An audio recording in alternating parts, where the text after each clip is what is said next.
بسم اللہ الرحمن الرحیم۔ السلام علیکم۔ کچھ دن پہلے مجھے گجرانوالہ جانے کا اتفاق ہوا۔ وہاں ایک بڑے اچھے قابل احترام ہمارے بزرگ ہیں، تو ان کے ساتھ ملنے کا موقع ملا۔ میں ان کا نام خود نہیں بتا رہا، انہوں نے مجھے منع کیا ہے۔ ان کے ساتھ بیٹھے گپ شپ چل رہی تھی، بڑا ان سے مستفید ہوتے ہیں ہم جا کے۔ انہوں نے مجھے اپنی زندگی کا ایک بڑا حیران کن اور بڑا ہی شاندار واقعہ سنایا۔ انہوں نے کہا کہ ہماری ایک بیٹی ہے، میں اس کے بچپن کے بارے میں آپ کو بتاتا ہوں۔ چھوٹی تھی تو 5ویں 6ٹھی کلاس میں پڑھتی تھی، تو اس عمر میں اس کو اللہ کے گھر دیکھنے کا شوق پیدا ہو گیا۔ تو اس نے کہا کہ ابو جان میں نے اب اللہ کا گھر دیکھنا ہے، میں نے عمرہ کرنا ہے۔ تو اس کے لیے مجھے نہیں اس نے بتایا، نہ ہی اپنی امی کو بتایا۔ اس کو جو ہم پاکٹ منی دیتے تھے اسکول جانے کے لیے، اس نے وہ جمع کرنا شروع کر دی۔ کرتی رہی۔ عیدوں پہ ہم اسے دیتے تھے، عیدی دیتی تھی، ان میں سے چند روپے خرچ کر لیتی، باقی وہ جمع کر لیتی۔ رشتہ داروں کے گھر جاتے، وہاں سے پیسے ملتے، وہ جمع کر لیتی۔ ہمیں کافی عرصے بعد جا کے پتہ چلا، اور اس نے وہ بھی اپنی والدہ کو بتایا، تو اس کی والدہ نے مجھے بتایا کہ یہ بڑے عرصے سے پیسے جمع کری اور بہت بڑی رقم جمع کر چکی ہے۔ تو خیر وقت گزرتا گیا، میں نے بھی اس کی حوصلہ افزائی کی، بیٹا آپ جمع کرو۔ تو میرے حالات تو اتنے نہیں تھے کہ میں جو ہے وہ عمرہ کو فی الوقت افورڈ نہیں کر سکتا تھا، لیکن میں اپنی بیٹی کا شوق دے کے اس کے لیے دعا بھی کرتا۔ وقت گزرتا گیا، بالآخر وہ جوان بھی ہو گئی، اور اللہ نے اس کے پاس اتنے پیسے بھی اللہ نے اس کو دے دیے کہ وہ اب عمرہ کر سکتی تھی۔ اس نے کہا ابو جان میرے پاس اب پیسے جمع ہو گئے ہیں، تو اب میری عمرے کی سیٹنگ بنائیں، آپ بھی تیار ہوں۔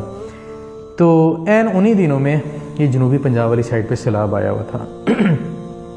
تو مسجد میں جمعے کا دن آ گیا۔ جمعے کے دن میں اور میری بیٹی جمعہ پڑھنے چلے گئے۔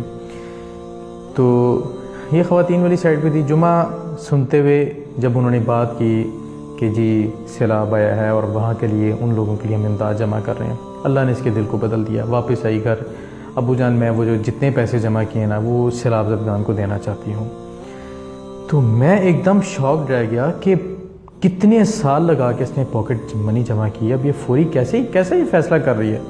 مجھے فوری طور پہ سمجھ نہیں آئی، لیکن میں نے کہا ٹھیک ہے بیٹا، اگر آپ یہ فیصلہ کر چکے ہیں مجھے کوئی حرج نہیں ہے۔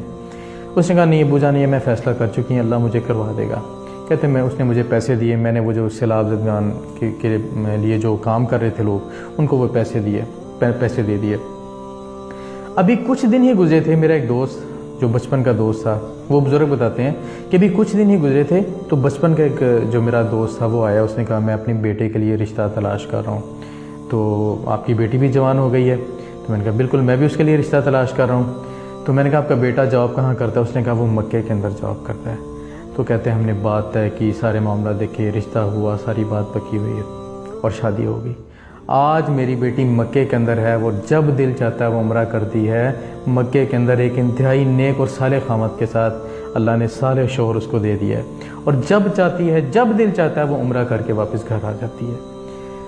تو سچی بات تو یہ ہے کہ اس واقعے نے مجھے بہت زیادہ جھنجھوڑ دیا اور بہت زیادہ میری تربیت کی ہے، اور میں چاہتا ہوں یہ واقعہ آپ سب تک پہنچاؤں، اور آپ بھی اس واقعے کو زیادہ سے زیادہ لوگوں تک پہنچائیں کہ اللہ رب العزت اپنی خاطر جو بندہ قربانی دیتا ہے، اس نے اپنی ساری جمع پونجی دی، ایک جمعہ سن کے اس نے جمع پونجی دے دی۔ اللہ کو کتنا پسند آیا اس کا فیصلہ، اللہ نے ساری زندگی کی جمع پونجی کے بارے میں اس کو کہا کہ تم اب مکے کے اندر ہی رہو، جتنا دل چاہتا ہے جب دل چاہتا ہے عمرہ کرو۔